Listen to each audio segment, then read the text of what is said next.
2023, respectively. The members have made and subscribed to the oath in the Speaker's office.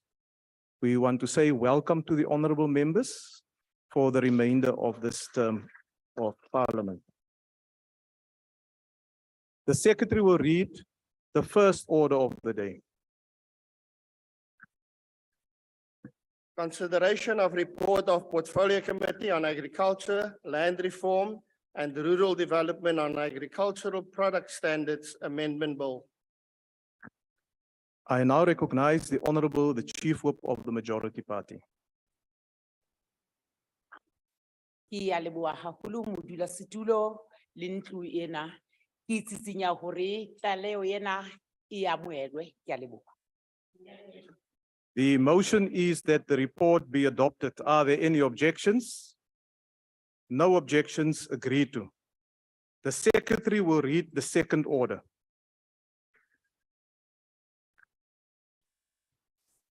Second reading debate, Agricultural Product Standards Amendment Bill. I now invite the Honourable Minister of Agriculture, Land Reform and Rural Development.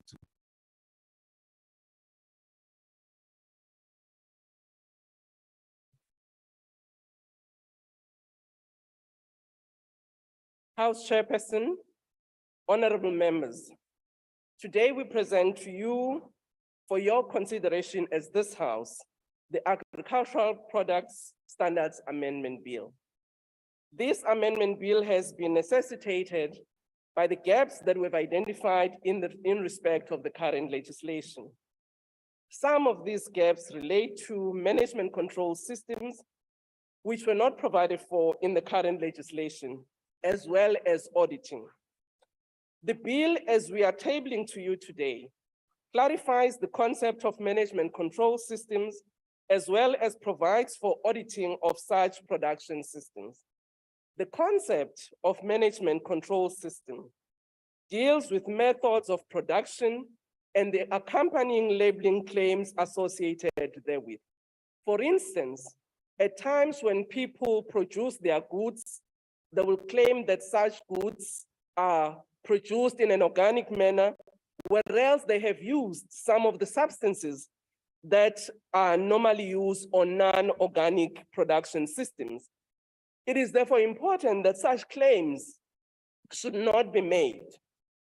And it is for this reason that it has been deemed important to have clarity on various management systems and possibility for such auditing, so that when somebody claims that his or her goods are produced in a particular manner, that can actually be authenticated.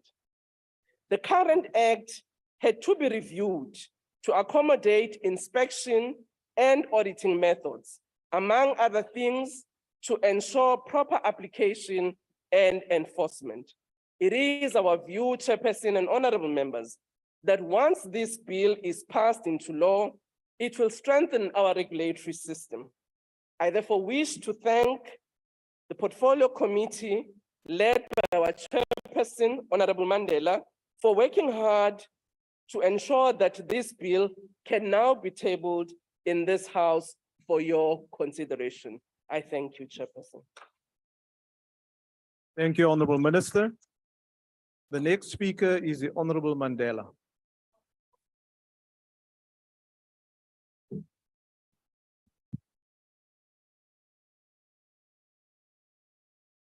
Good afternoon, honorable members. Thank you, Honorable Chairperson. In an article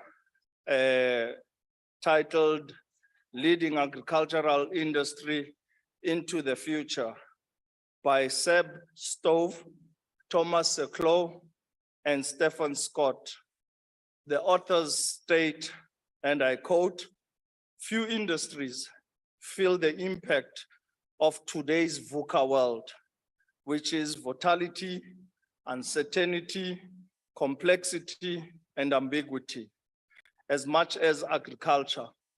From the immediate pressures farmers face in growing crops and meeting consumers, changing tastes, to the accelerated adoption of technology and long-term concerns about environmental impact, leaders are grappling every day with the incredibly complex question in a rapidly evolving industry, close quote. One of the areas of complexity that we face as a nascent democracy is that of our legislation. We have the responsibility to enact laws that enable transformation of our sector, but we have at the same time the challenge of lawfare, that is enacting legislation that does not advance the national agenda and ties us up in an unending process of litigation and draining limited and valuable resources.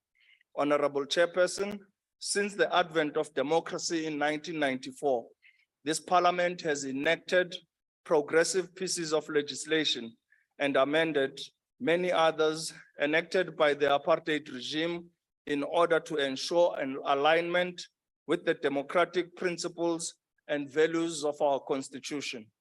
One of those pieces of legislation is the Agricultural Products Standards Act enacted in 1990 and amended in 1998. And the Act regulates the standards of agricultural products produced within our borders. The Act aims to promote and maintain the quality and safety of agricultural products and ensure fair trade practices.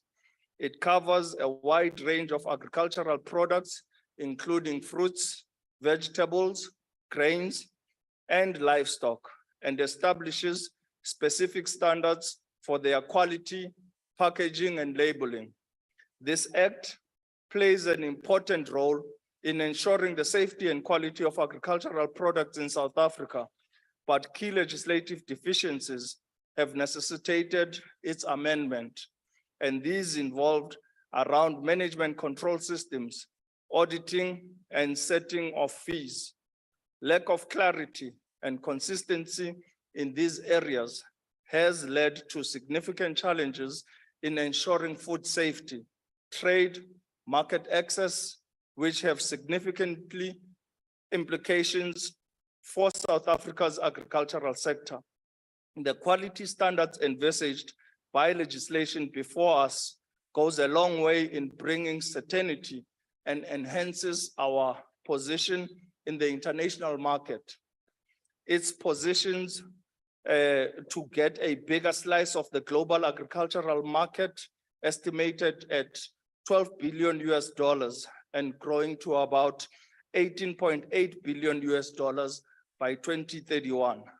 In his State of the Nation's address, President Ramaphosa once again emphasized the critical role that agricultural sector plays in addressing food security, reducing poverty, creating jobs, stimulating rural development, and advancing transformation of our economy. The proposed amendments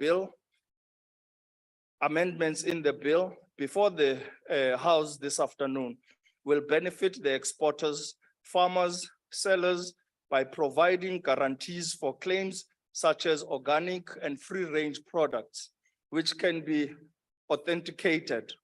Our ordinary citizens will benefit from protection against misleading claims on products and getting value for their money, while the quality of products offered for sale will be enhanced.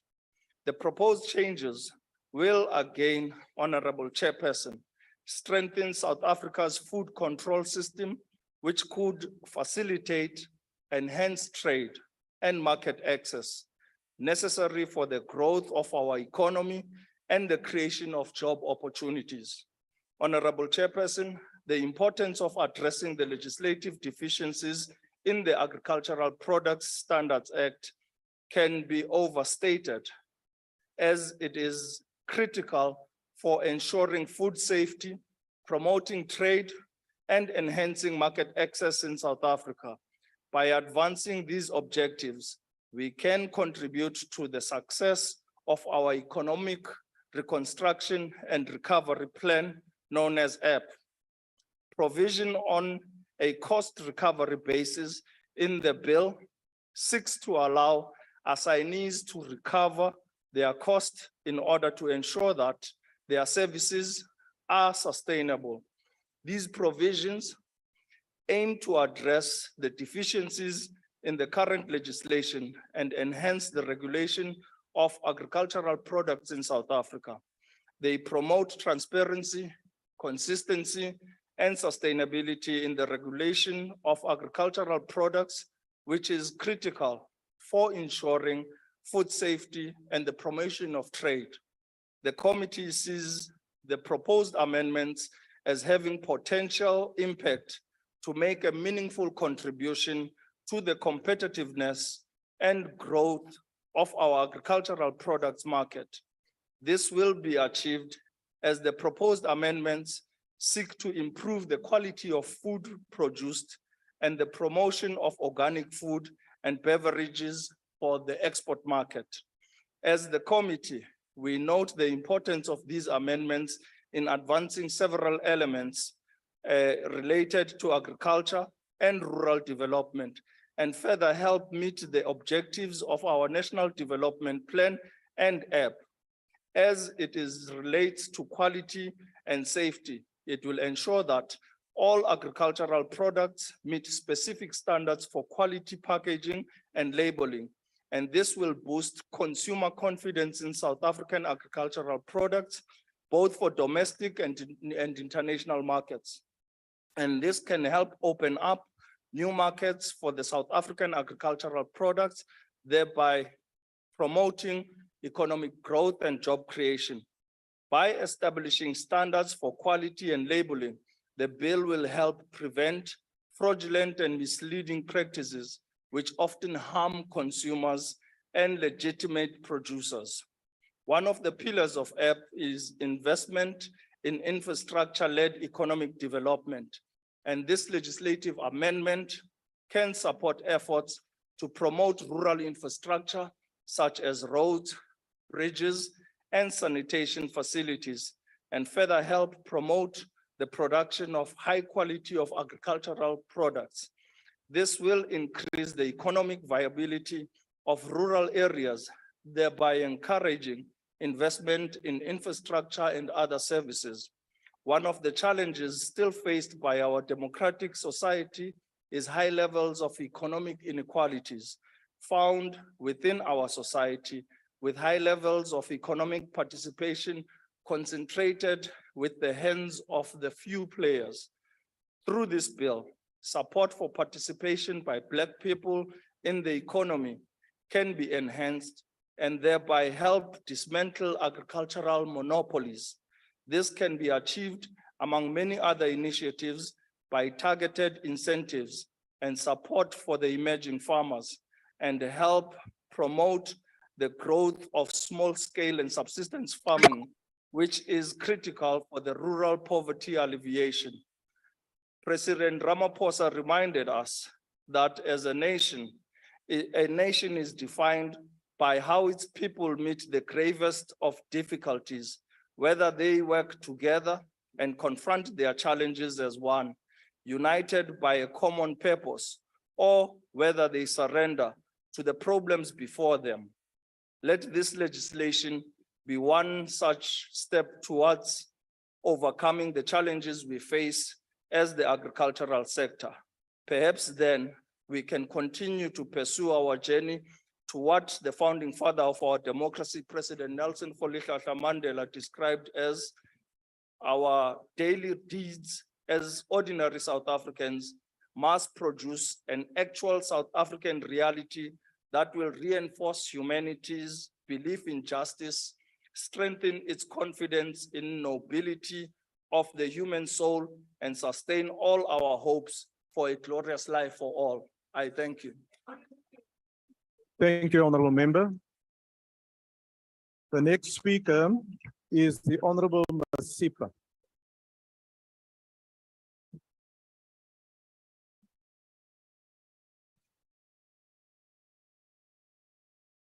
Order, Honorable Members.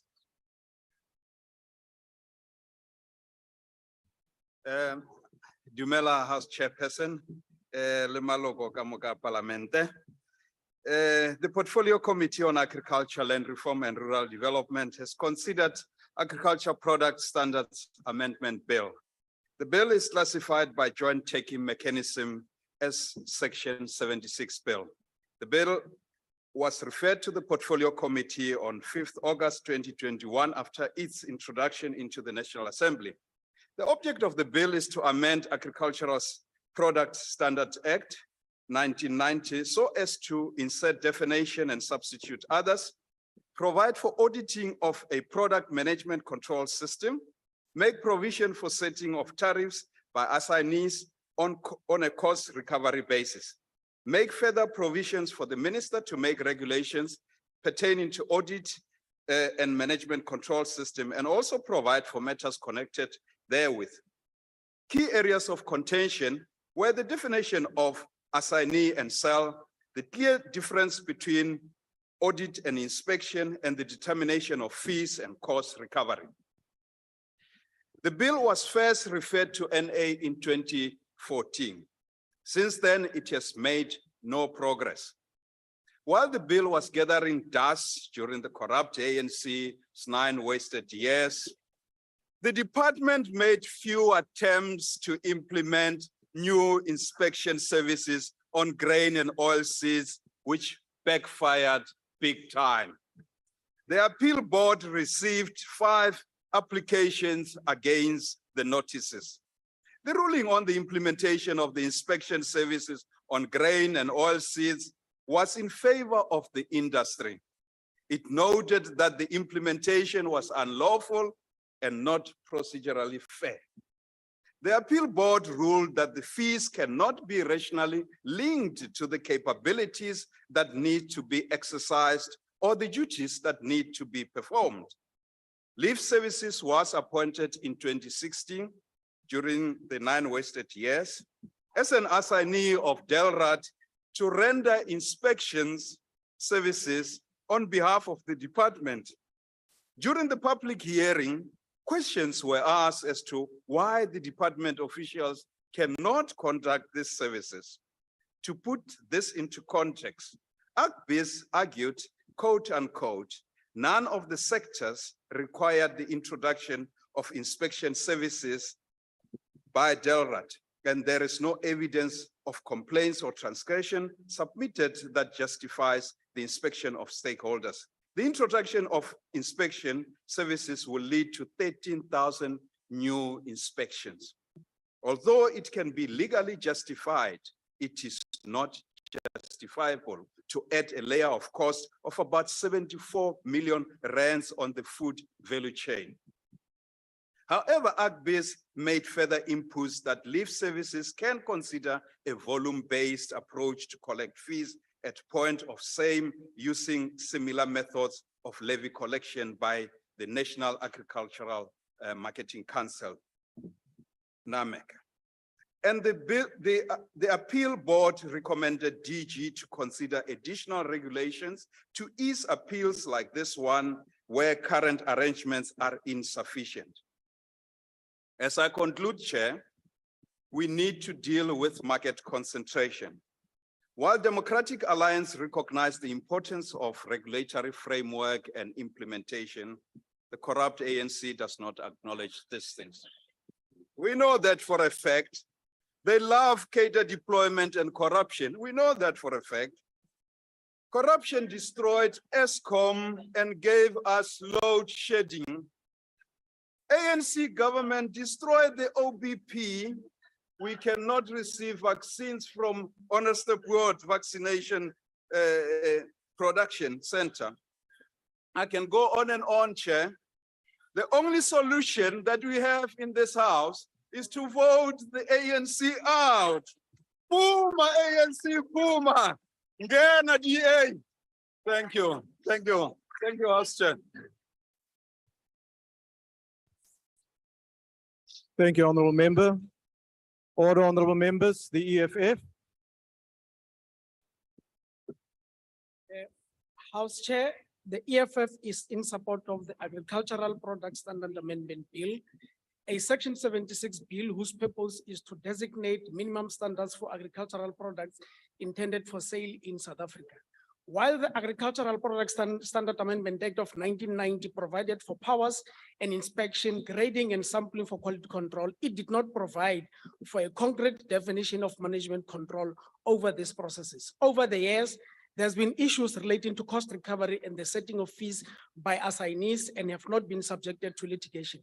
The outcome of the court processes indicates that there's a need for a clear and transparent process of determination of fees, and that should be subjected to consultation process. In the public process in the public participation proposes for the bill, a few things became apparent. The first relates to audit and inspection as well as the control management system. There's an overlap of inspection. There's an overlap of inspection and audit.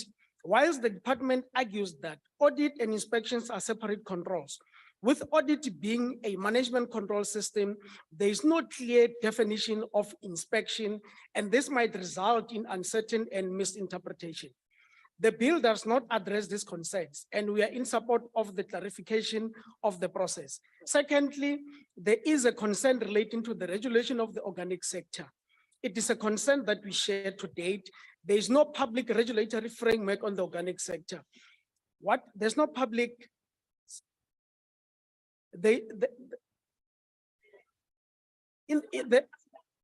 Order, honorable members. Let us give the speaker at the podium an opportunity to continue with the speech. And may I also ask those Honorable Schlengwa and others sitting in the front rows, stop having your own discussions across the floor. I'm going to ask you to leave the house. Continue, honorable member. Thank you, Chair. Secondly, there's a concern relating to the regulation of the organic sector. It is a concern we share that to date, there's no public regulation framework for the organic sector. What we have is an NPO, an independent regulatory body for the organic sector in the name of the PGSSA, or the Participatory Guarantee Systems of South Africa. During the deliberations, one of the stakeholders asked, as I quote and unquote, would the PGS audit process by other members of the PGS group be considered functionally independent examination? And in response, as the department responded, quoting and unquoting there, it is not known or clear as to what is PGS and is all about. Hence, this question could not be answered. However, the definition as indicated in the amendment bill sufficiently outlines what audit is all about. There is a serious lack of capacity to grasp the issues by officials in the department. Thirdly, there's a concern relating to the inspection capacity within the department. The Consumer Goods Council of South Africa demonstrated to the committee that the inspection capacity of the department was lacking, including the job functions of individuals who were still in the department employed to conduct inspection services. It is well and good to amend the legislation, but we are lacking the capacity to implement this legislation. There has to be an audit of all skills requirement and existing capacity and the extent to which the current bill is implemented. Lastly, as the EFF, we feel that there was a deliberate attempt to avoid including critical issues concerning the Agricultural Products Standard Amendment Bill, with the department sidestepping those issues by simply suggesting that they will be addressed in the resolution. Overall, we support the bill and call on the department to build on institutional capacity, institutional structures to ensure proper implementation of the bill. Thank you, Chair. Thank you, honorable member. The next speaker is the Honorable Tebekulu.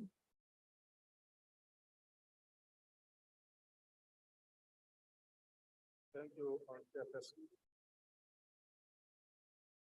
Agriculture sector of South Africa, and therefore. Honorable member, can you switch on your microphone, please?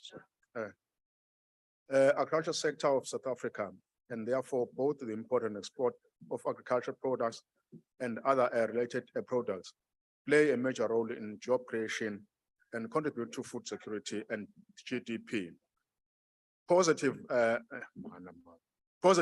development in the quality and diversity of the sector necessitated the amendment of this bill.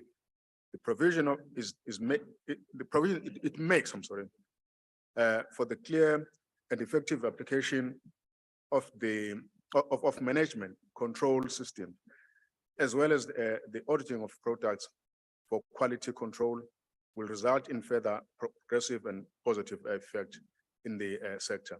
The holistic public consultation process, which included national, provincial, and local government departments and entities, commodity associations, unions, tailors, wholesalers, exporters, importers, and citizens, that as resulted in an amendment that is ethical and thorough. The amendment may further benefit exporters, farmers, and sellers.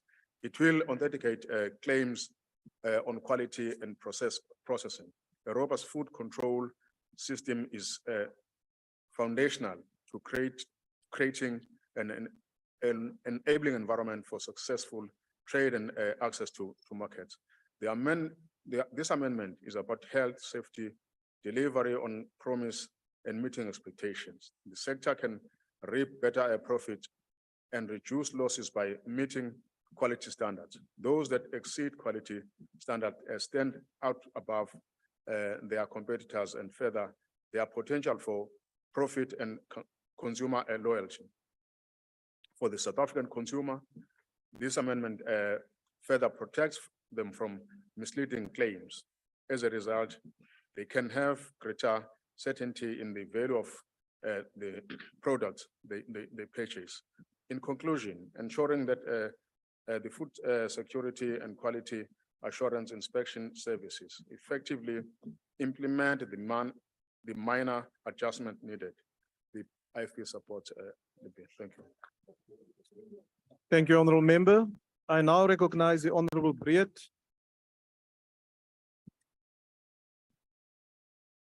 Thank you, Honourable House Chair.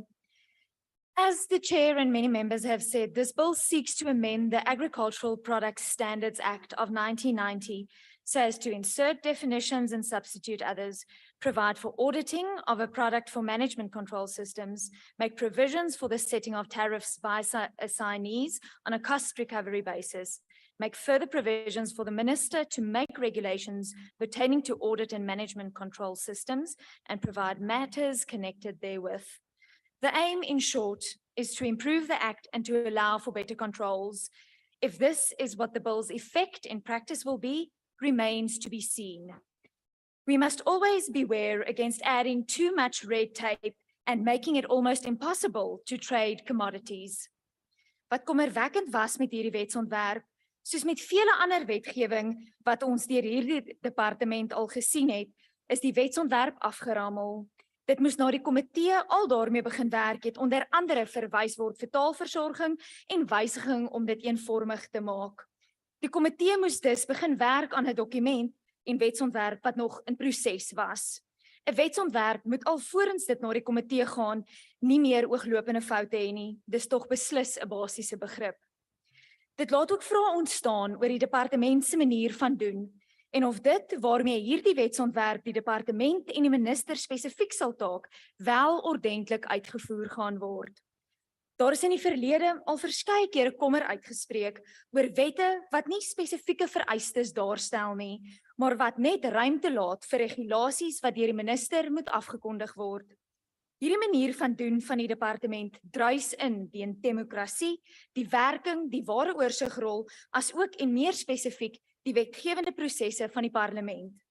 Soos in die verlede gesien, kan die minister bloot regulasies daarstel waarby almal moet inval en waarby niemand insette gehad het nie. Dit is 'n gevaarlike terrein om op te beweeg en hierdie wetsontwerp is geen uitsondering nie. Wat is dan die doel van 'n omslagtige parlementêre proses as die minister sommer net regulasies daar kan stel, regulasies sonder die nodige rolspelers se insette en insig?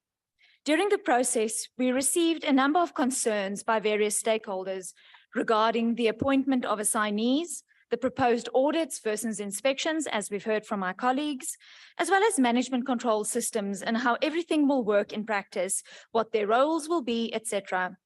Much was also said about cost recovery, who pays for what, and the uncertainty that surrounds it. Once again, all of this being reliant on regulations yet to be promulgated. We cannot just wait upon regulations to hope that issues are sufficiently addressed. All in all, A bill that seeks to improve the current circumstances is good. A bill that seeks to only amend so as to make provision for promotion regulations is worrisome. And greater than all these is the question whether the department will be able to successfully implement any of these, so as to not make the current agricultural climate even more challenging for our agricultural value chain, because in the end, it is also our consumers that will suffer. I thank you. Thank you, Honourable Member. The next speaker is the Honourable Thring.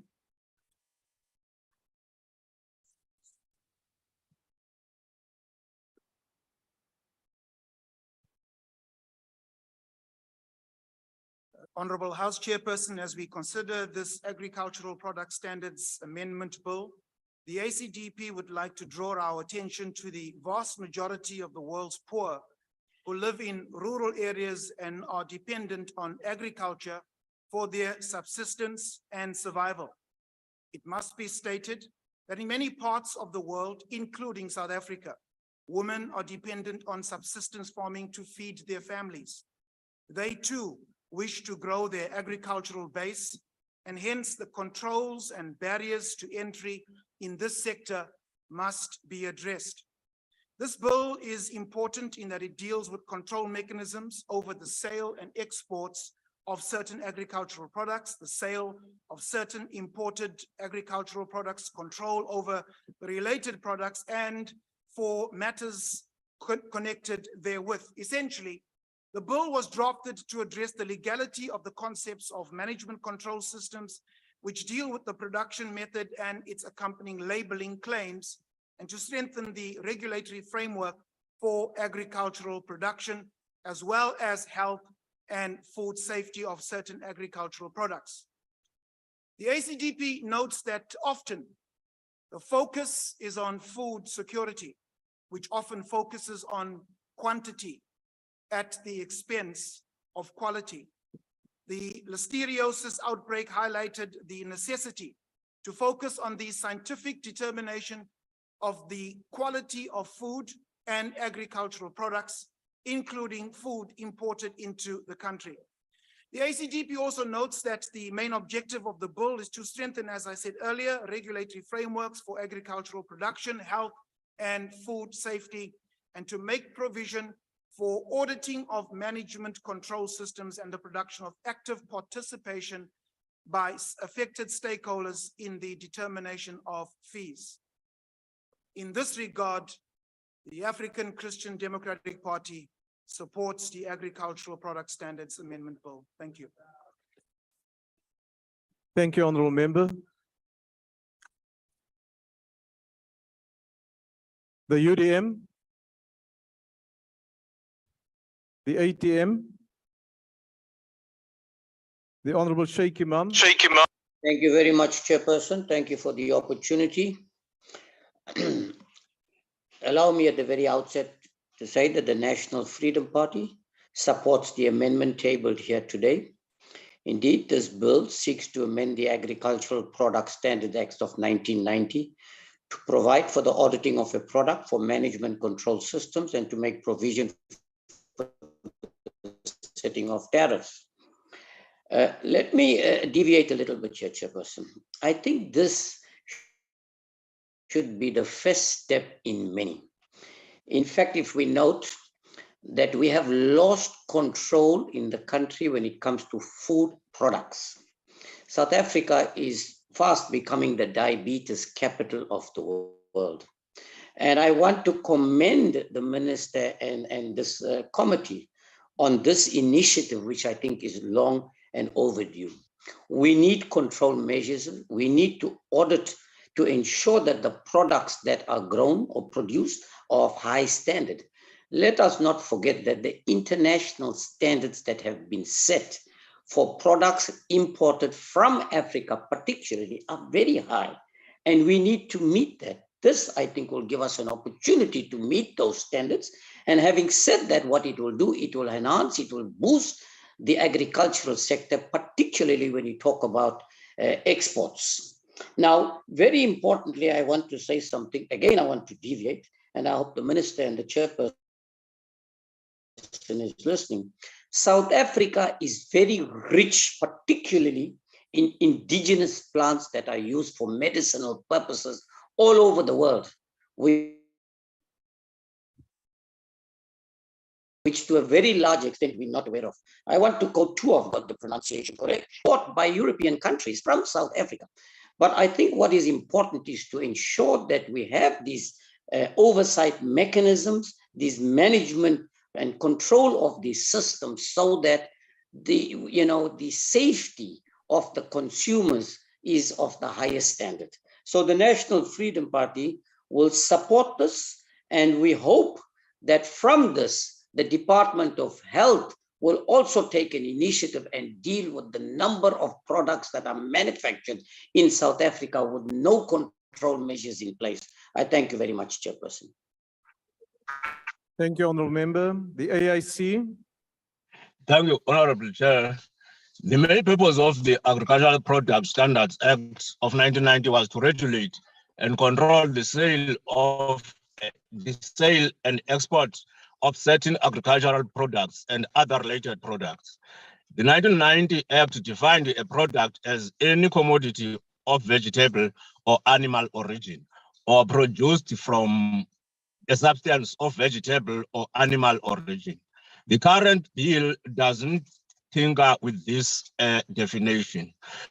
What the bill seeks to do is to change the sole power that the 1990 Act conferred to the minister. This power included exercising control on the prohibition of prescribed products, including prescribing requirements in connection with the packing, marking, or labeling of a product, as well as prescribing standards regarding the quality or class or grade of any product. The minister also has the power under the current act to prohibit the export from the Republic of a prescribed product, to determine that such prohibition will only apply to the export of a prescribed product to a prescribed country or for a prescribed purpose. The current bill envisages that these functions, those relating to a particular product, will now be assigned by the minister to other functionaries, such as a body, institution, person, or a board having a particular knowledge in respect of the product concerned, as an assignee in respect of that product. We welcome this intervention, Honorable Chair, including the intervention to tighten processes in order to achieve an efficient quality control, audit proof, and regulatory safeguards in respect of the prescribed products. The AIC supports the bill. Thank you. Thank you. Cope. The PAC, Al-Jama,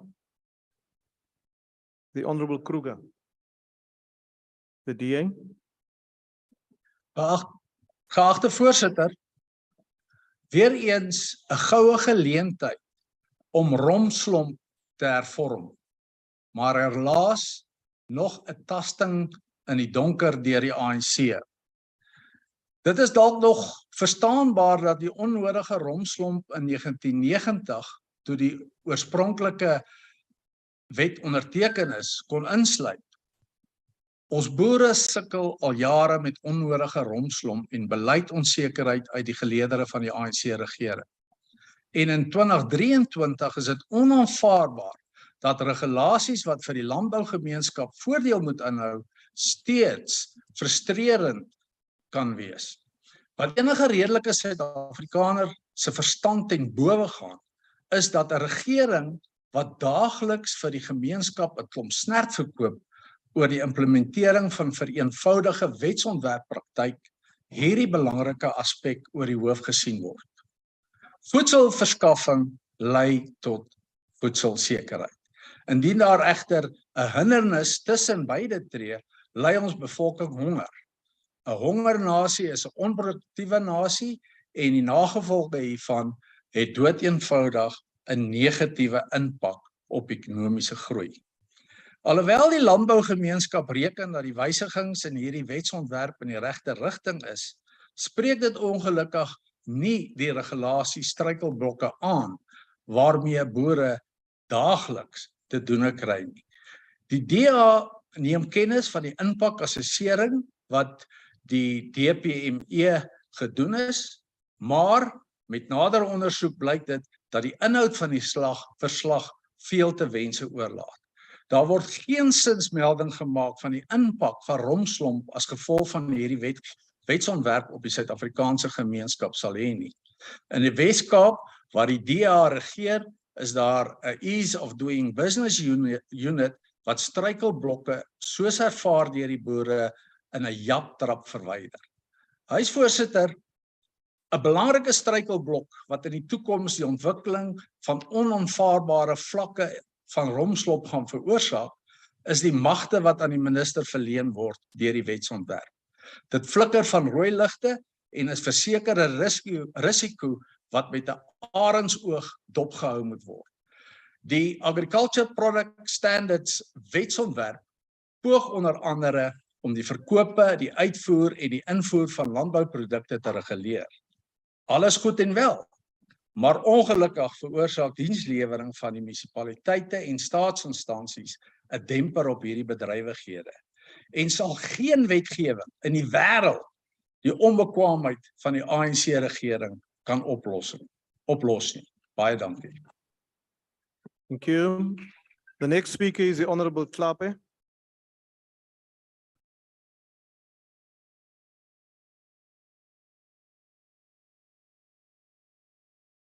Thanks, Honorable Chairperson, Ministers, Deputy Ministers, organized agricultural formations, honorable members, farmers, and South Africans in general.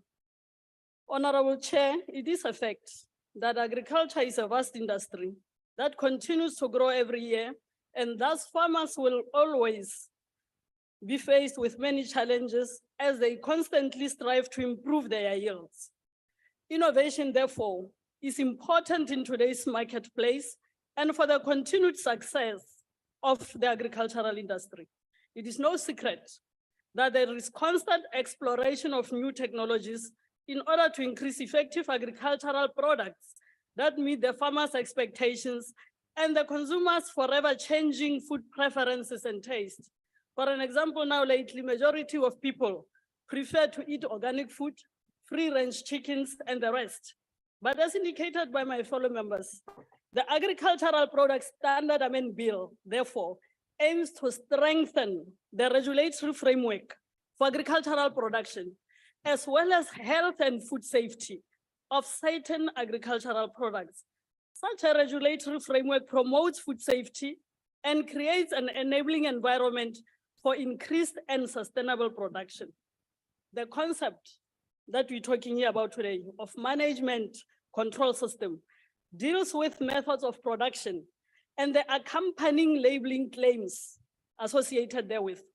The current act had to be reviewed to accommodate different inspection and auditing methods, amongst other things, to ensure proper application and enforcement of the act. Now, there cannot be wasted 9 years, Honorable Masipa. This is not a new act. We are amending an act here, a primary act that is currently under implementation. There's never been a gap. We are just inserting definitions. We are clarifying concepts. We are putting assignees, putting more assignees for efficiency. So there's no issue. Now, the issue of capacity of the department is neither here nor there, because the current primary act is under implementation. So this bill seeks only to deal with certain definitions as they have alluded to.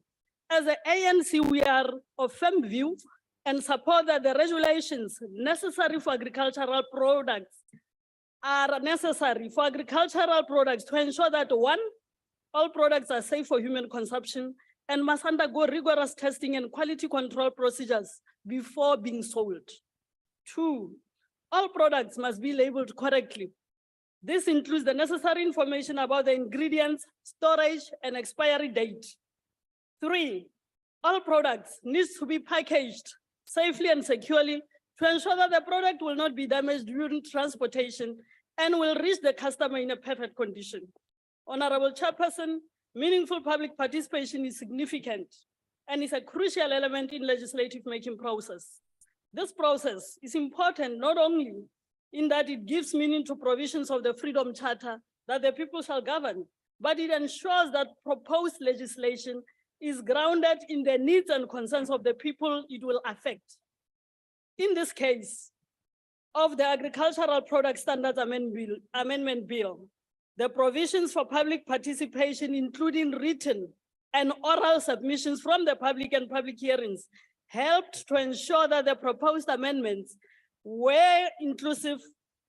All stakeholders, including farmers, exporters, and consumers, were given a voice in this legislative making process. Concerns raised by the public during the hearings were varying. Some of the key critical issues raised included the need for social compacting in consultations with different stakeholders, the provisions of the amendment bill to make provision for inclusion of previously disadvantaged persons through the socioeconomic impact assessment systems, and the need for clarification of definitions related to amendment. Additionally, stakeholders recommended that fees be calculated on a cost recovery basis, and that an audit be conducted to determine the inspection capacity of the department. As the African National Congress, we have noted all the concerns raised by stakeholders, and they did not differ in material terms, nor disagreed with the proposed amendments. As pertinent issues included quality management control system and the possibility for the expansion of agricultural products.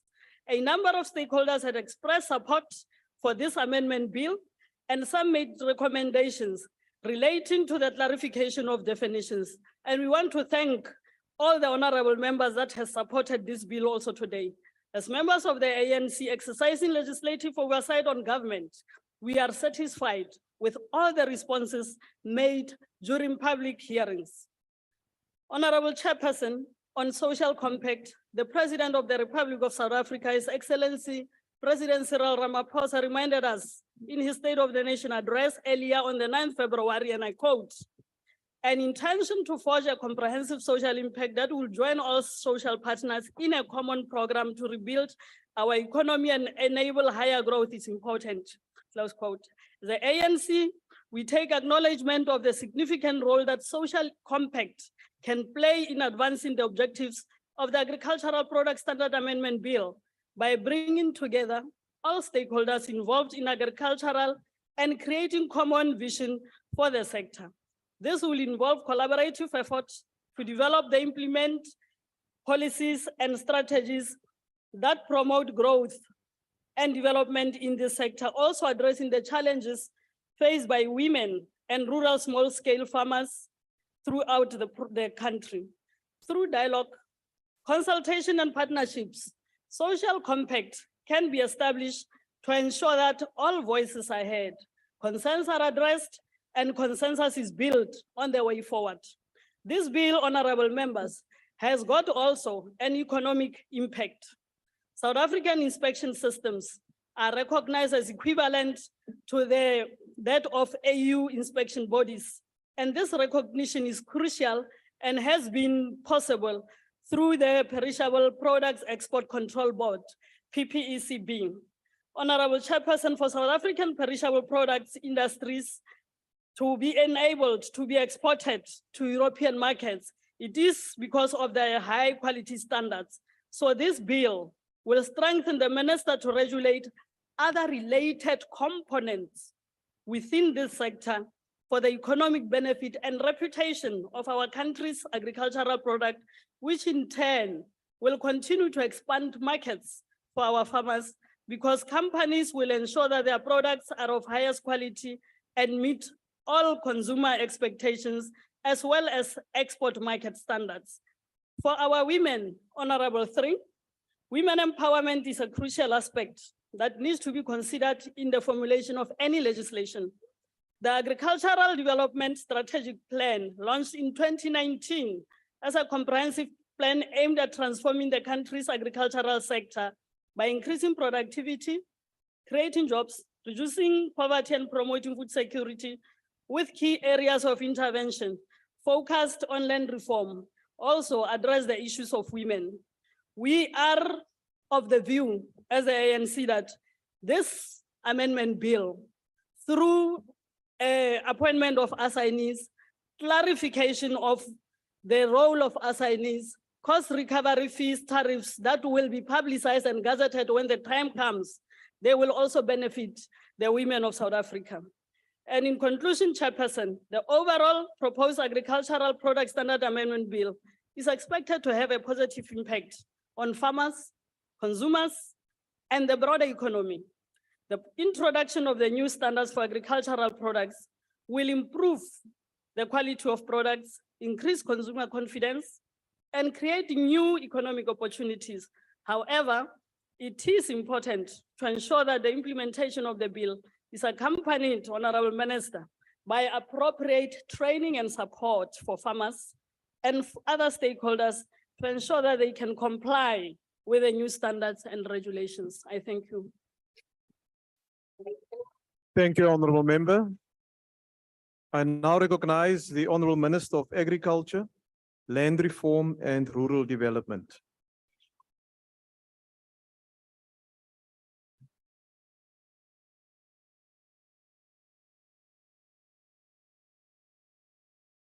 Phathi sihlalo beke kuleyo malunga onke asendlini ngiyabonga ngabo bonke abathe bathatha inxaxheba yokuthi bakhulume kule ngxoxompikiswano ngalomthetho esiwuchibiyelayo. Ngifuna ukugcizelela ukuthi lo mthetho siyawuchibiyela babaMasipa. Umthetho ka-1960 lo ohlengahlengisa ukuthi esikutshalayo nesikudlayo ngabe kusezingeni eliyilo na. Oshoyo futhi ukuthi uma sithengisa emazweni angaphandle kanye futhi nangaphakathi ezweni laseNingizimu Afrika ngabe lokudla kuphephile yini. Kodwa ke kubonakele ekuhambeni kwesikhathi ukuthi lo mthetho uyadinga ukuchibiyelwa ukuze siqinise amandla kanye nanokuthi sazi ukuthi labo bantu okuyibona abasilekelelayo njengohulumeni abanolwazi ngezinto esizikhiqizayo ngabe banamandla aneleyo na.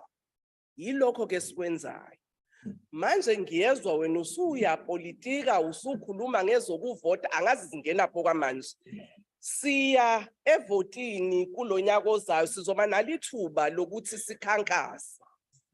Okwesibili, uma sikhala ngokuthi umthetho ngabe waphasiswa ngonyaka othizo awuphaswanga, amalungu e-DA ayeyingxenye ye-portfolio committee. Sesingabuza kubo ke bonke ukuthi kwakwenze njani. Singabe sesibheka nje ukhongolose kuphela ngathi iwona wodwa uhlala ekomitini. Kanti sonke siyahlala kule committee. Uma kuwukuthi kufanele sibeke isincomo, masincome nje kahle. Uma ngabe sifuna ukugxibha, masigxibhe wonke amalunga, hayi kuphela awodwa.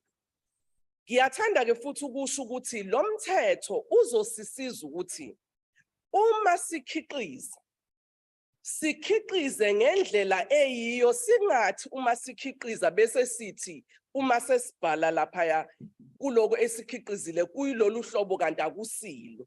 Njengoba siyazi nje abanye abantu bathi inkukhu engiyikhiqizayo ulekwayo, ayidli nje okunye ukudla, yile gijima ngaphandle, kanti umuntu ufike ayifide amagrower esiwafida olamthuthu abese igijimisa iviki nje ngaphandle abese thulekwayo. Yilokho esizama ukuxazulula ukuthi asingabhali into engesiyo kuloko kudla esikudlayo, kanti futhi izosiza ukuvikela abantu abadlayo ukuthi bazi ukuthi lokho esikudlayo ngabe kuyiko yini lokho kusho.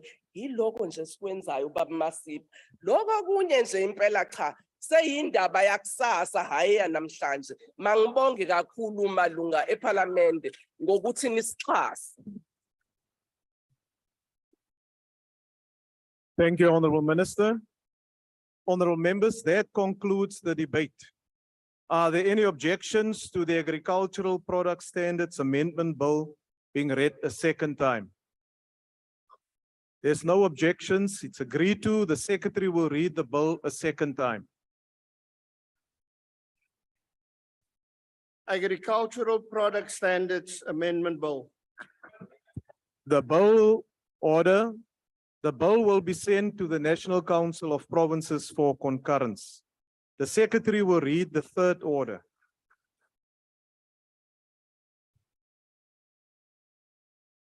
Consideration of report of Portfolio Committee on Forestry, Fisheries and Environment on National Veld and Forest Fire Amendment Bill. I now recognize the Honorable Chief Whip of the Majority Party. Thank you very much, House Chair. House Chair, I move that this House adopt this report. Thank you very much. The motion is that the report be adopted. Are there any objections? No objections, agreed to. The secretary will read the last order of the day.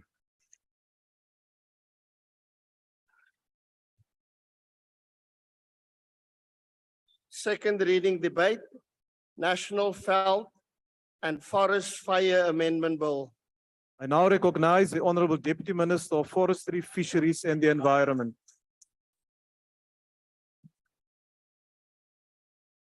Thank you very much, Chairperson, and good afternoon to all honorable members.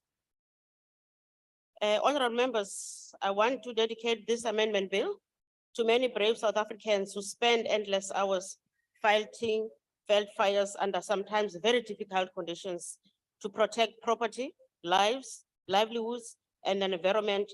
They are the true heroes indeed. The purpose of the act is to prevent and combat. Order, Honorable Deputy Minister, honorable members, especially these from the ANC on my right-hand side. It's not very good to disrupt your own member. We want to listen what the Honorable Deputy Minister has to say. Please continue. Continue, Honorable Deputy The Minister. amendment bill before you establishes structures in the public sector at community level that will work together to mitigate veld fires, risk and promote effective compliance and law enforcement. After a lengthy deliberations and public comments, a number of areas have to be amended so that we manage the escalating of fires incidents in the Republic of South Africa. I will just mention a few, Chair. The definition of veld fires is further strengthened to remove ambiguity by referring to all vegetation types that occur outside a city or town. Due to the expansion of cities and towns, the interface between the veld and the rural urban interface is critical. The definition has now been expanded to ensure that this vulnerable area is also included. In so doing, we will now be able to better protect citizens living on the urban interface. Based on the amendment of the definition of veld fire, the name of the National Veld and Forest Fire Act has, by necessity, been changed to the National Veld Fire Act. One of the institutions that plays a crucial role, Chairperson, to prevent and combat veld fires are fire protection associations. These associations are formed by landowners and are vulnerable associations registered by the Minister of Forestry, Fisheries and Environment. The amendments allow for traditional leaders and municipalities to establish FPAs in their areas of jurisdiction, thus increasing their ability to enforce the provision of this law. The amendments have been strengthened to make it compulsory for those state-owned entities that own land, including the municipalities, to join FPAs within 1 year after the commencement of the amendment. This will ensure that all the affected SOEs play an important role in the prevention of combating veld fires throughout South Africa. As we know that currently, you'll have to transport firefighters from one province to another province because of the fact that most of the municipalities and SOEs are not part of the FPAs. The amendment also recognized traditional leadership and their role in preventing and combating veld fires by giving this authority the power to enforce the law. Lastly, we are now in the fire session in their winter rainfall regions of the country, with February and March traditionally being the period of high incidence of fires. I urge you all to exercise caution and remember, do not start a fire you cannot control. As I conclude, Chairperson, let me take this opportunity and thank our former Chairperson of the Portfolio Committee, Ms. Faith Mutambi, who then drove this process until her last day when she left Parliament. Thank you very much to the members of Parliament. I know that all members of the Portfolio Committee, they will agree with the Deputy Minister. I thank you very much. Thank you, Honorable Deputy Minister.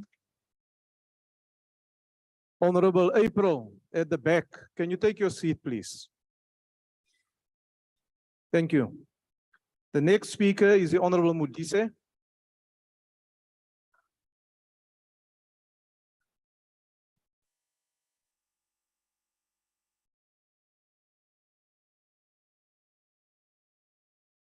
Thank you very much, Honorable Chairperson.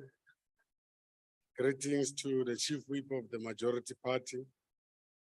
Greetings to all the ministers and deputy ministers, in particular Minister Chrissy and Deputy Minister Sochu. Honorable members, ladies and gentlemen, and fellow South Africans, good afternoon. The National Veld and Forest Fire Amendment Bill under consideration by this House was introduced to Parliament during the 5th Parliament in November 2016. The former Portfolio Committee on Agriculture, Forestry and Fisheries began processing the bill in August 2017, but was displeased with the content and quality of the bill and thereby proposed that the department should consider reworking on it and consult with other spheres of government, including the National Treasury, COGTA, and SALGA, and thereafter reintroduce it back to Parliament. This bill was withdrawn in November 2017 as per Rule 334 of the Rules of the National Assembly. Subsequently, a reworked version was reintroduced on the 13th of December 2021 and tagged as Section 75 by the Joint Tagging Mechanism of Parliament. The fundamental gaps identified from the Principal Act included the inadequate definitions, the voluntary participation in fire protection and prevention by organs of state, the weak cooperative governance, the non-alignment of certain provisions of the Principal Act with the Constitution of the Republic, and other recent amendments of the legislation. The committee received 9 written submissions at the close of the advert of written comments in March 2022. We then commenced 27 public hearings across 9 provinces of the country from May the 27th, 2022, and interfaced with about 5,100 community members and 550 speakers who made inputs. Additional to these statistics and amendments was the overwhelming support received from oral submissions for consideration when the Department of Forestry, Fisheries and Environment wrote regulations. The forest and veld fires have a direct impact on Section 24 of the South African Constitution, which gives every citizen a right to a healthy and protected environment. Fires cause pollutions, they threaten endangered species, they result in harmful emissions and habitat destruction. They cost lives, they endanger livelihoods, and they reverse economic development. Some economic sectors are more vulnerable to fires that occur in the veld, in the mountains, and in the forested areas. One such sector is the agricultural sector, where fire can drive up food prices, where fires can increase unemployment and food insecurity. In 2019 only, there were up to 42,700 fires that were reported. And in 2020, the number increased to 63,300 reported incidents. These figures do not include unreported fires. The economic losses in 2020 stood at about 23 billion, with 586 people losing their lives. The causes of these fires differ from reckless motorists who throw burning cigarettes out of their windows. They include service delivery protests and the sparks from some of the ESCOM power lines. A single cause of fire can affect sectors such as housing, such as transport, agriculture, the electricity supply, and so on. Research confirms that Climate change is set to worsen fire incidents in future. Therefore, the need for the country to enhance preparedness and capacity to prevent and manage forest and veld fires through coordinated implementation and of associated legislation is therefore imminent. It is believed that by addressing the identified weaknesses, the bill will make a significant contribution to transformation, to job security, and to food security. The transformation component will be achieved through reforms of powers and duties of delegated authorities by empowering peace officers and traditional leaders to implement parts of this act. On the jobs front, women and youth will get firefighting and fire protection skills from management services, although majority of the people of South Africa argued that this should not be seen as a job creating scheme. It should be approved on the basis that it responds to the protection of the environment. This will be the fire brigade. This will bring the fire brigade services closer to the communities where they live. The formation of fire protection association, including traditional authorities, will enhance the country's capacity to managing fires. We need to expand the fire protection services in a coordinated way, and this will need a dedicated funding. It will enhance the skills and equitable and efficient use of resources for the benefit of all the citizens. Food security will be enhanced through the prevention and mitigation of the risk of veld fires through the establishment of fire breaks. And in this breath, we encourage all the South African farmers and everybody who takes keen interest in veld fires to assist government in establishing fire breaks. This committee is thus satisfied with the progress that has been made in the amendment of this bill to this end.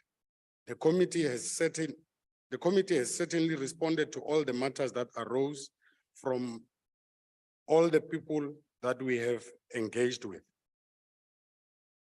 Through these vigorous public consultations and participation that we undertook, we have listened and incorporated the views of the people of South Africa and have ensured that their aspirations find expression in this piece of legislation.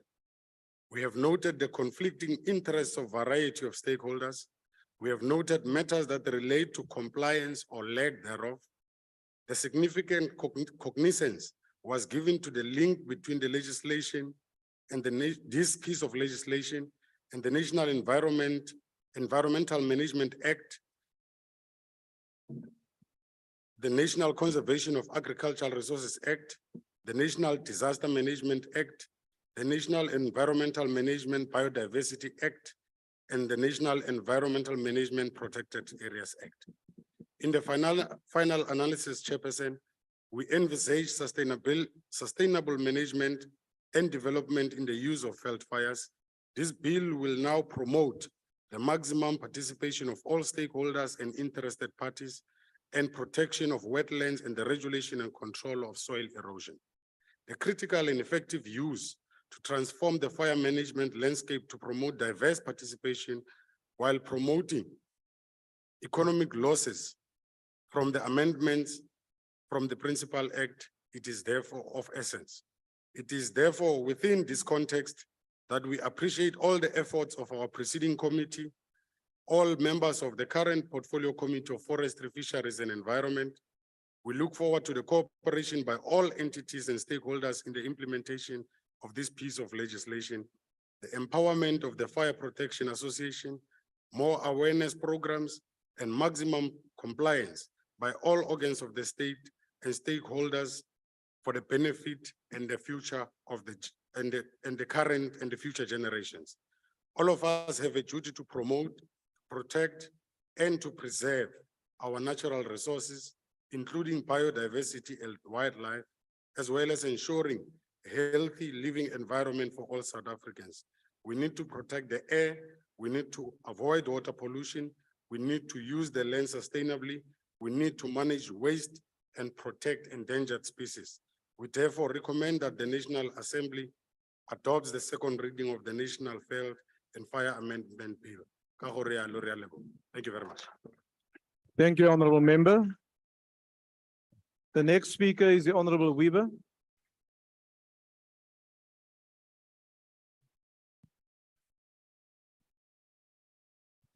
South Africa is ridden by high levels of poverty, unemployment, and inequality. Food availability and the high cost of food have become a critical issue. We have extreme water scarcity in many areas, and due to lack of management, we are losing many natural resources like land, soil, vegetation, and water. These resources should provide food through agriculture and job creation, but uncontrollable veld fires destroys land and communities are left devastated by losing livestock, lives, and equipment, and do not have the financial resources to get back on their feet. The amendments to the Veld Fire and Forest Bill will contribute greatly regarding the prevention, management, and control of veld fires. We must ask, though, whether we are doing enough to uplift and assist upcoming farmers, small-scale farmers, and rural farmers by closing the gap of inequality, or does it leave them still out in the cold? The fire protection associations are extremely effective, and though not governmental associations, truly fight, manage, prevent, and control veld fires successfully. I would like to commend all landowners and fire protection associations involved for the great work done. According to law, all landowners must belong to FPAs and abide to their constitution. This includes municipalities. Currently, many municipalities choose not to take up the responsibility to be part of the prevention and control of veld fires.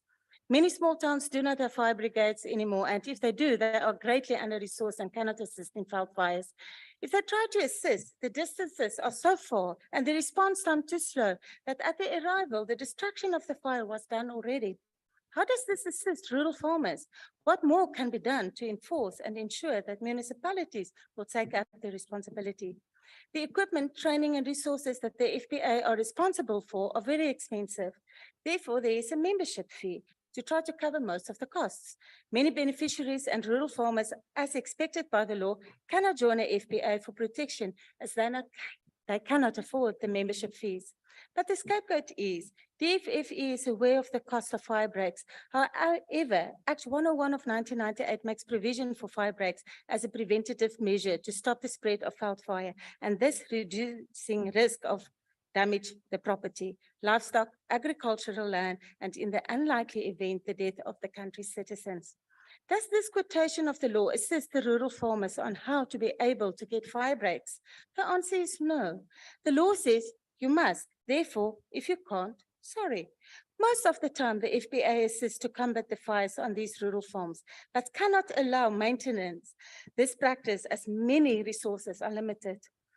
Training, education should be done by the FPA. So how will our rural farmers become effective if they do not have access to the provision of training and education?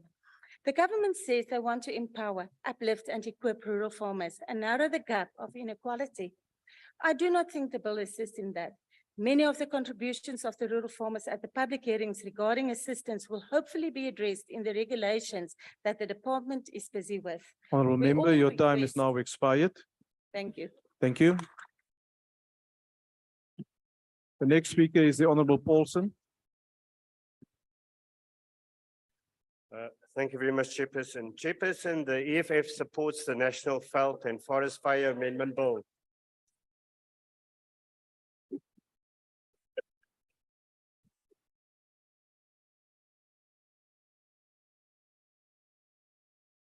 Order, honourable members. Okay, let me see how I can spoil a joy. We do so because the bill seeks to put measures in place to prevent veld and forest fires. We support the formation of fire protection associations by owners and those responsible for management of forests. We, however, reject with contempt any intent that this bill may have to criminalize communities living adjacent to forests.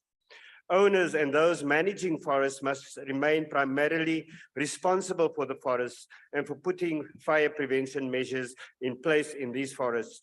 The amendment that now requires municipalities or traditional authorities to establish fire protection associations must not be seen to be shifting the ultimate management of forests from those whose statutory responsibility is to manage these forests. This must also not be seen to be giving landowners undue powers to chase away people from the forest, people who have been utilizing those forests for generations. The duty to protect forests from fires must never be seen as a license to exclude. One of the shortcomings of the National Veld and Forest Fire Act 101 of 1998 is that it defined neither veld nor veld fire. It is therefore important to note that the definition of veld fire is being extended in the bill.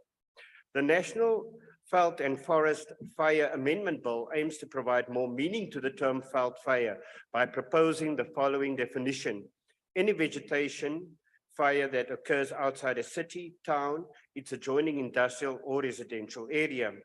If we are to be honest, this government has failed to promote the sustainable management and development of forests for the benefit of all. Instead, it is only for a privileged few.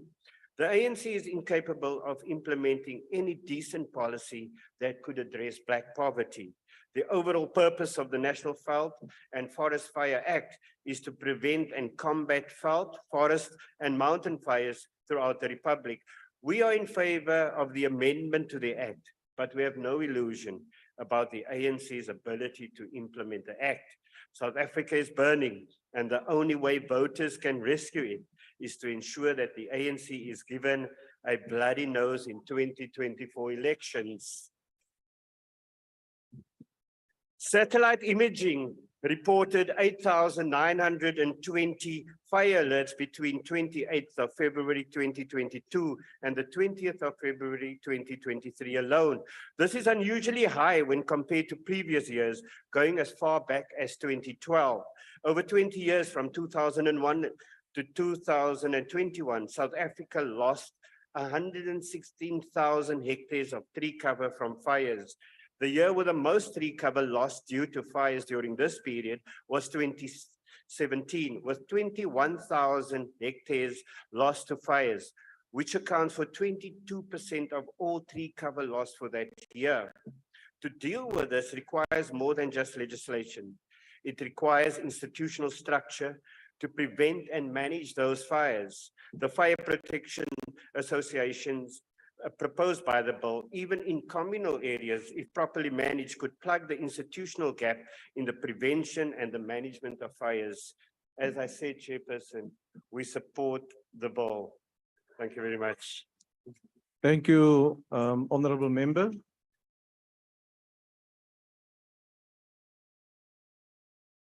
Honorable Minister Gungubele. It seems to me you have difficulty deciding which way you want to go. So you've chosen the safer option now to leave. Thank you. The next speaker is the Honorable Singh.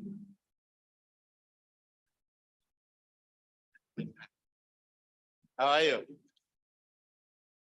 Honorable Chairperson, honorable members, the sun must have risen in the west today. 2 pieces of legislation supported by the EFF. It's quite historic. But then came the sting in the tail from Honorable Paulson. I was waiting for it and it came. Anyway, honorable members, this is a piece of legislation that needs to be supported. We as the IFP have some concerns. And I think members of the public also expressed those concerns. And even in the portfolio committee, we realized that this bill takes us forward. It's a step in the right direction. But there are a number of issues, Deputy Minister and Minister, that we'll have to address moving forward through regulations and other means. But in recent years, South Africa has experienced an alarming increase in the frequency and intensity of forest and veld fires, fueled by a combination of climate change, land use practices, unplanned informal settlement developments, as well as population growth. These fires have caused widespread ecological damage and placed human lives and property at risk. According to several experts, the changing climate patterns in the country have altered the fire regime, and we are advised that we should expect longer and more severe fire seasons to become the norm instead of the exception. Furthermore, land use practices such as burning for agricultural purposes and the fragmentation of habitats have increased the susceptibility of ecosystems to fire. Addressing this growing challenge requires a coordinated approach, as other colleagues have said, from all stakeholders, including government agencies, private landowners, and communities to implement effective fire management strategies, prioritizing biodiversity conservation and human safety. In supporting this bill, as I said, and saying that it's a step in the right direction, we need to address the issues of lack of clarity on the role and responsibilities of stakeholders. We need to also ensure that communities are empowered to participate in these associations and have the capacity to do what is required of them. We need also to address the issue of the climate change impacts, because we believe that the bill does not include sufficient steps to address the impacts of climate change on veld fires, such as more prolonged and more severe fire seasons. And this will undoubtedly undermine the resilience of ecosystems and increase the risk of fire-related disasters. We need to ensure that the penalties for non-compliance are enforced strictly. We need to also ensure that the local government sets aside adequate resources to be able to support communities in the case of fires, and also have the necessary infrastructure such as fire engines, fire hydrants, etc. One of the issues that I picked up when I was on a public hearing was the workers on fire EPW program members. And some of them came before us as a committee and indicated that when there is a fire, they cannot intervene. And even if they see a house on fire or something else, they cannot intervene because their terms and conditions of employment do not allow them to intervene. If they get hurt or injured or a fire, then they don't have any cover. Now, I think we've got to address this anomaly, because here are people that are trained. They have some form of training, and to stand by and watch a house burning when you can really go in there and do something is an area that we need. But we support the bill, and we hope that it'll take us forward in mitigating the risks of the fires that we have in the country. Thank you. Thank you, Honourable Member. The next speaker is the Honourable Breed. Thank you, Honourable House Chair. In 2010, South Africa had 3.97 million hectares of natural forest, extending over 4.3% of its land area. In 2021, it lost 23.9 kilohectare of natural forest, equivalent to 9 megatons of CO2 emissions. Wildfires occur regularly in South Africa and often cause significant damage. The main reasons for occurring wildfires are that we have climates with dry seasons, natural vegetation that produces sufficient fuel, and people who light fires that they should not. Much of the natural vegetation requires fires to maintain the ecosystems in good condition, and at the same time, fires are a threat to human lives, livelihoods, and possessions. This tension, fires are necessary, but fires are a hazard, is behind the approach taken to wildland fires in South African policy and legislation. This is why legislation promotes the formation of fire protection associations, partnerships between fire management authorities, landowners, and lessees to manage fires and prevent forest fires. As previously stated, the objectives of this bill is to amend the National Files and Forest Fires Act of 1998 to provide for the facilitation of the formation of fire protection associations by a municipality or traditional council, to compel a municipality, state-owned enterprise, public entity, or other organs of state that own land to join fire protection associations, to extend the powers of entry, search, seizure, and arrest to peace officers and traditional leaders. The committee can be seen in this report as having done their due diligence. It is commendable that the committee were willing to go beyond the initial scope of the bill to address real issues that needs to be addressed by the bill. What needs to be noted is that this is a tendency that we are seeing across the board in committees feeling the scope of amendments is not wide enough and needs to be expanded. Wanneer 'n departement 'n wetsontwerp daarstel, moet hy alles in sy vermoë gedoen het om dit so effektief, doeltreffend en volledig as moontlik te wysig. Met die aantal komitees soos hierdie een wat addisionele wysigings wil voorstel, dui dit op die vraag op wetgewing wat meer sorgvuldig deur departemente hanteer moet wees. Dit dui daarop dat wette verouder is en dat werklike behoefte is aan hernuwing van wette en om dit meer voortbelyn met die huidige omstandighede te maak.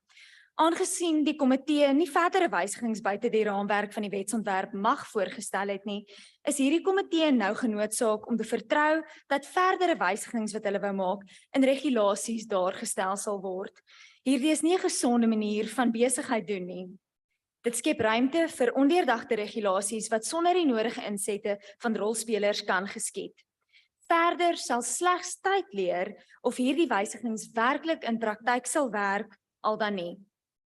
What can be said in conclusion, however, is that we need bills that address changing circumstances and promote better cooperation to ensure we do not face the detrimental effect veld fires can have on our ecosystems, our livelihoods, and our agricultural products as seen in recent years. The FF Plus will support this bill. I thank you. Thank you, Honourable Member. The Honourable Thring.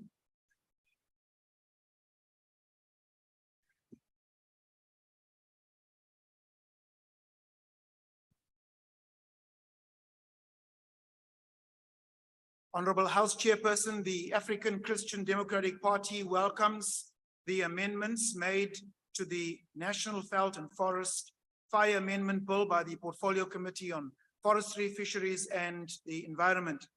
Fire has major risks in South Africa for both residents and businesses alike, and can lead to the loss of lives, livelihoods, and damage or loss to property each year. Tens of thousands of South Africans are affected by fires, whether deliberately or inadvertently started in our parks, forests, mountains, farms, or the veld. This has a negative multiplier effect on our economy, including tourism. It destroys businesses and renders many thousands of our citizens, particularly the vulnerable amongst us, homeless. The ACDP agrees with the committee that more support is needed to prevent and combat fires. Honorable House Chairperson, the ACDP purports that a great need exists to better educate South Africans, particularly the vulnerable living amongst us, on basic fire safety, alternatives to cooking on open fires, as well as how to properly put out fires, and also the safe use and storage of gas. The ACDP, in supporting this National Veld and Fire Amendment Bill, cautions that the positive recommendations contained herein should not be relegated to what is known as File 13. Like the many positive policies and regulations which remain enforced. I thank you. Thank you, Honourable Member. Sorry, remain unenforced. Thank you. The UDM, the ATM, the NFP, the Honourable Sheikh Imam. Thank you very much. Thank you very much, Chairperson. The National Freedom Party notes and supports the amendment tabled here today. Chairperson, veld fires appears to be on an increase. This particular sector, particularly the forestry sector, remains to a very large extent untransformed. However, let us be mindful of the fact that many communities, like those in Tsitsikamma, rely entirely on forestry for survival. So when there is a fire, it means that these communities have no employment whatsoever and go hungry. Now, cause of forest fires or veld fires, various factors: arson, negligence, global warming, extensive heat that we have currently. But I think what aggravates the situation is the lack of resources and timeous response by the local authorities. And that's why the communities that particularly work there are vulnerable at that point in time. And like I think the previous speakers have said, they cannot act because of restrictions and regulations. However, the end result is, if there's anyone that suffers here, it is the communities that suffer as a result of this. Now, I think this amendment, to a very large extent, will assist in ensuring there is a buy-in by the local authorities, traditional leaders and things who to a very large extent have been neglecting this. And you'd find, Chairperson, that many of our firefighters are leaving the country. They are being recruited by other countries. And perhaps we need to ensure to maintain these skills that we at Tibet College level, that this curriculum must be part of them so that we can attract more and more of particularly unemployed and the younger generation to firefighting, because this firefighting is here to stay. You can see the escalation in fires all over the country. So the National Freedom Party will support this amendment, and we thank the department for introducing this. Thank you. Thank you, Honorable Member. The AIC. Cope. PAC. Al-Jamaa. The Honorable Bryant.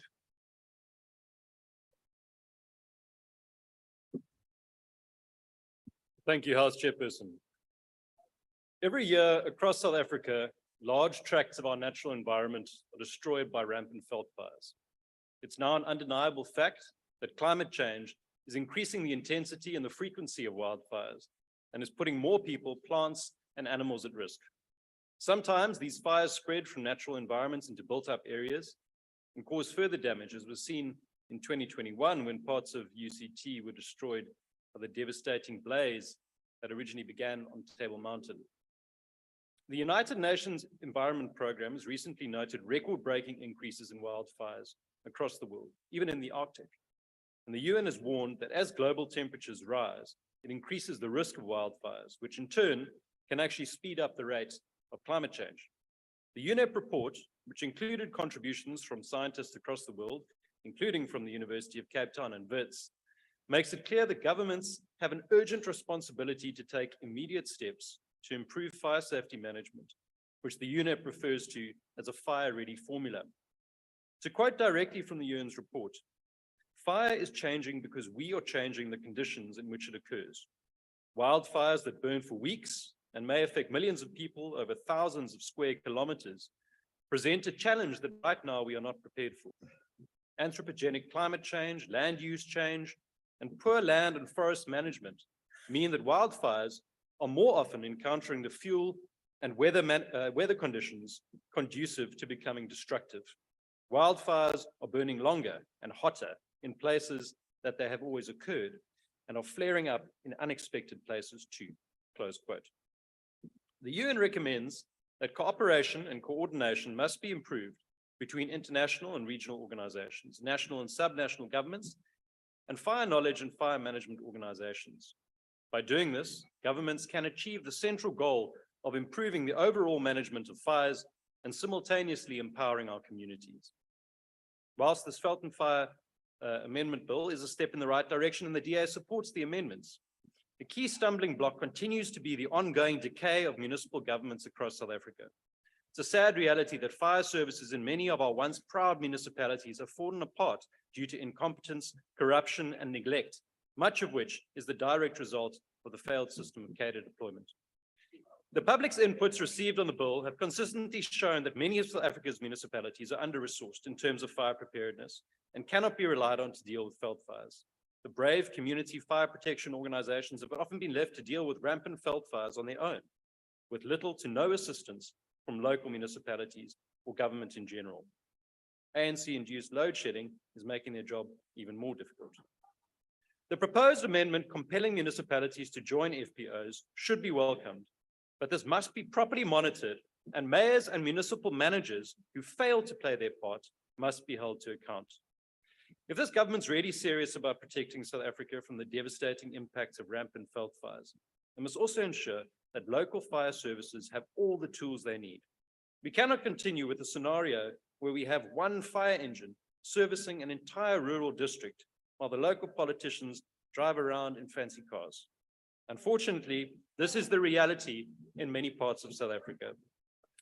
Whilst proactive and forward-thinking governments, such as the DA-led City of Cape Town and Western Cape, continue to maintain and reinvest in its firefighting infrastructure, many parts of the rest of South Africa have to make do with old vehicles, broken equipment, and poorly trained staff. If it were not for the work of groups like Working on Fire and others, the situation would be even worse in many of these areas.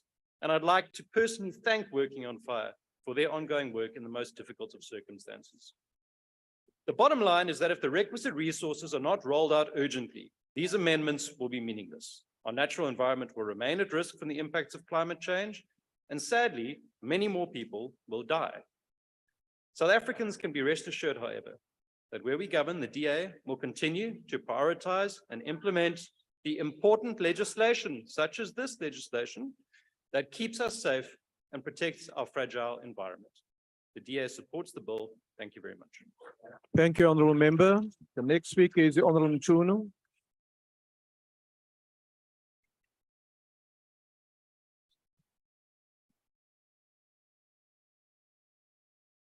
Thank you, Honorable Chair.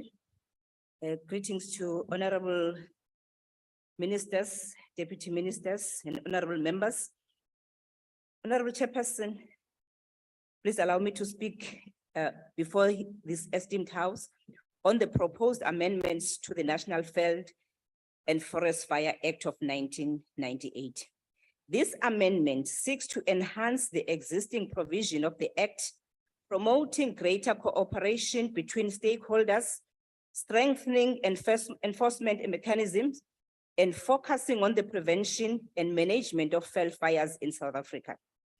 Veld and forest fires are a significant threat to our environment, wildlife, communities. Every year, these fires cause significant damage, destroying hectares of land and placing the livelihoods of people at risk. The proposed amendment to the Act seeks to address these risks and promote greater cooperation and collaboration between stakeholders. One of the key changes proposed in the amendment is the facilitation of the formation of fire protection associations, FPAs, by municipalities and traditional councils. These associations will be responsible for coordinating fire prevention and management activities within their respective areas of jurisdiction. This provision is essential as it recognizes the importance of communication and cooperation between stakeholders, including landowners, government entities, and emergency services. FPAs are important in managing forest and veld fires, but there are some concerns to address. Funding and capacity issues, lack of cooperation from some landowners, difficult access to remote areas, limited aerial support, and legal challenges are some of the challenges that are hindering the effective fire management. It's important to address these concerns to ensure that FPAs can reduce the risk of significant damage and loss. FPAs will promote information sharing, awareness, and cooperation to prevent and manage fires. Another significant change proposed in the amendment is the requirement that a municipality, state-owned enterprise, public entity, or other organ of state that owns land must join the Fire Protection Association.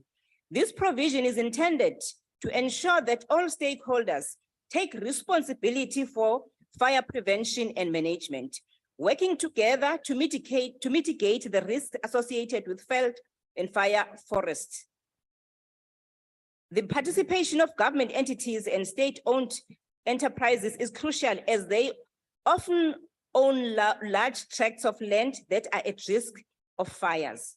By joining the Fire Protection Association, they will be able to contribute to fire prevention and management efforts, sharing resources and expertise with other stakeholders. Honorable Chairperson, we have noted that SALGA is advocating for standardization of the existence of disaster management, fire services, and emergency services business units with adequate financial resources and infrastructure, and the establishment of the professional standards in the practice of disaster risk management sector. We think this is a welcome move as it will help ensure the implementation of the legislation on veld and forest fire. The success of the proposed amendment will depend on its effective implementation. To ensure that the amendment is effective, we must invest in training and capacity building for all stakeholders, including government entities, traditional leaders, and community members. We must also develop robust monitoring and evaluation mechanisms to assess the effectiveness of fire prevention and management efforts and make adjustments where necessary. Preventing and managing veld and forest fires requires a collective effort. All stakeholders must work together to mitigate the risks and ensure that our environment, wildlife, and communities are protected. These include individuals, communities, government entities, landowners, and emergency services. One of the most critical aspects of preventing and managing veld and forest fires is education. By raising awareness about the risks associated with fires, individuals and communities can take proactive steps to prevent fires from starting in the first place. This includes simple measures such as not leaving campfires unattended and disposing of cigarette butts properly. Communities can also create fire breaks, clearing vegetation that could fuel fire. In addition to education, there must be coordinated effort to manage fires effectively. This includes early detection, quick response, and effective suppression of fire. The Fire Protection Association established under the proposed amendment will play a crucial role in this regard, working together to coordinate fire prevention and management activities. The proposed amendments also recognizes the importance of incorporating traditional knowledge into fire management efforts. Traditional leaders have a deep understanding of their communities and their environments and can provide valuable insights into the risks associated with fire. By giving them the power to enforce fire prevention and management measures, we can ensure that the local knowledge is incorporated into fire management efforts. On the economic front, the implementation of the National Veld and Forest Fire Amendment Bill is expected to offer several economic benefits. Firstly, it will create jobs in the fire management sector, including firefighting, prevention, and mitigating activities. Second, it will reduce the economic losses caused by fire, by veld and forest fires, such as damage to property, loss of livestock, and destruction of infrastructure. Third, it will support the development of small and medium-sized enterprises that specialize in fire management products and services, such as fire retardant chemicals, fire detection systems, and fire management software. Fourth, it will promote the sustainable use of natural resources, including timber and non-timber forest products, by reducing the risk of wildfires. Finally, it will improve the overall resilience of ecosystems and communities to fire hazards, which is essential for maintaining economic activities that depend on natural resources as agriculture, tourism, and mining. As we move forward, we must remember that the risks associated with veld and forest fires are not limited to a particular group or area. Everyone is affected by these fires, from the local communities to the economy of our country as a whole. Therefore, it is important that we all work together to mitigate these risks and ensure that our environment, wildlife, and communities are protected. And I'm sure, Honorable Chairperson, that the Honorable Bryant, as he is referring to the local government, there is not responsive. Swane is also included there as part of that local government. Yes, we agree that there are problems with local government in some areas, but they are also included there. But also we wish to emphasize that these amendments are empowering municipalities.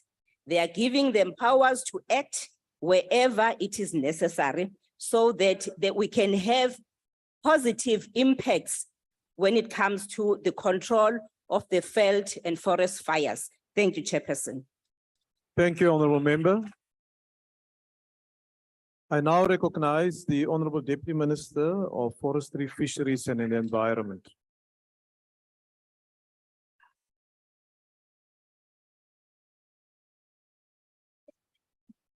Thank you very much, Chairperson. Thanks very much to the support from members of the Portfolio Committee from all parties. That is our support. You must understand, Chairperson, that maumlilo vuta unamehlo. Awuzuthi andizungena apha kulo ANC ndizawungena kulo nkatha. Ayisebenzi njalo. Ingena konke umlilo. So it's very important that we get support. Basisebenza kunye ne-members of the Portfolio Committee in the Portfolio Committee. I'm even surprised that I hear other members saying some other things that were never said in the Portfolio Committee.